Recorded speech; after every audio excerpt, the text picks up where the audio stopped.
তার মানে আপনারা জানতেন যে এই ছেলেটা প্রশ্ন চুরি করবে, আর এই জন্যেই জানালার ফাঁক দিয়ে ক্যামেরা ধরে রেখেছে।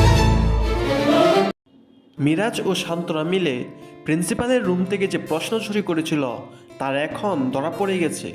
এখন কি হবে মিরাজ ও শান্তের তা দেখতে পারবেন স্কুল গ্যাং সিজন 3 এর আগামী 14 নম্বর পর্বে। হ্যালো বন্ধুরা, কেমন আছেন? আশা করি সকলেই ভালো আছেন। আপনাদের প্রিয় ধারাবাহিক নাটক স্কুল গ্যাং সিজন 3 এর 14 নম্বর পর্বের ধামাকা কাহিনী নিয়ে আসলাম। অলরেডি কিন্তু 13 নম্বর পর্বটি প্রকাশিত হয়ে গেছে। যারা এখনও 13 নম্বর পর্বটি দেখেন নাই, প্র্যাঙ্কিং এন্টারটেনমেন্ট ইউটিউব চ্যানেল থেকে 13 নম্বর পর্বটি দেখে নেবেন। আর এই 14 নম্বর পর্বটি কবে প্রকাশিত হবে এবং 14 নম্বর পর্বে কী হতে চলেছে তা জানতে পারবেন আমাদের এই ছোট্ট একটি ভিডিওতে। তাই ভিডিওটি স্কিপ না করে দেখতে থাকেন। হ্যালো বন্ধুরা, খুবই ধামাকা পর্ব নিয়ে এগিয়ে চলেছে স্কুল গ্যাং সিজন 3 নাটকটি। এই ধারাবাহিক নাটকটি কে কে 1 থেকে 13 পর্যন্ত পর্বগুলো দেখেছেন কমেন্ট করে জানাবেন এবং কেমন লাগতেছে নাটকটি।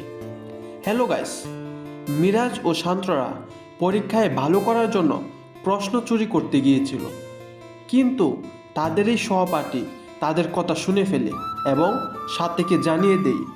সাথীও তাদের স্যারকে বলে যে মিরাজ ও শান্তরা প্রশ্ন চুরি করতে যাচ্ছে। আর এদিকে ওই সহপাঠীরাই মিরাজ ও শান্তের প্রশ্ন চুরি করার সময় ভিডিও ধারণ করে।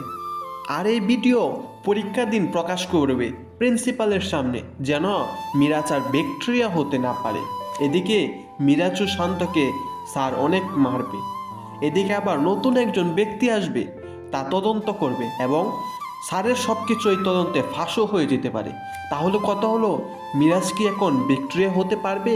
মিরাজ কি স্কুল থেকে বের করে দেবে নাকি পুলিশে দেবে তা দেখতে পারবেন আগামী 14 নম্বর পর্বে।